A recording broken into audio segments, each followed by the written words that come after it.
Rakan Pintu.co. PJ Gubernur Aceh Safrizal bersama Ketua DPR Aceh Zulfadli menandatangani nota kesepakatan bersama terhadap rancangan kebijakan umum anggaran dan rancangan prioritas plafon anggaran sementara dan anggaran pendapatan belanja daerah tahun anggaran 2025.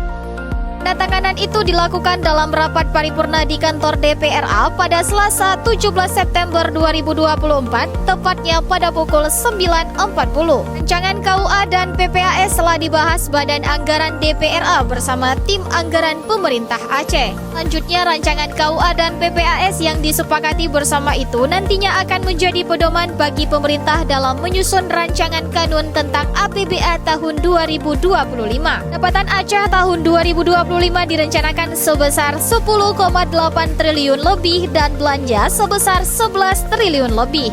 Mau tahu berita terupdate tentang Aceh? Baca berita selengkapnya di Pintu.co.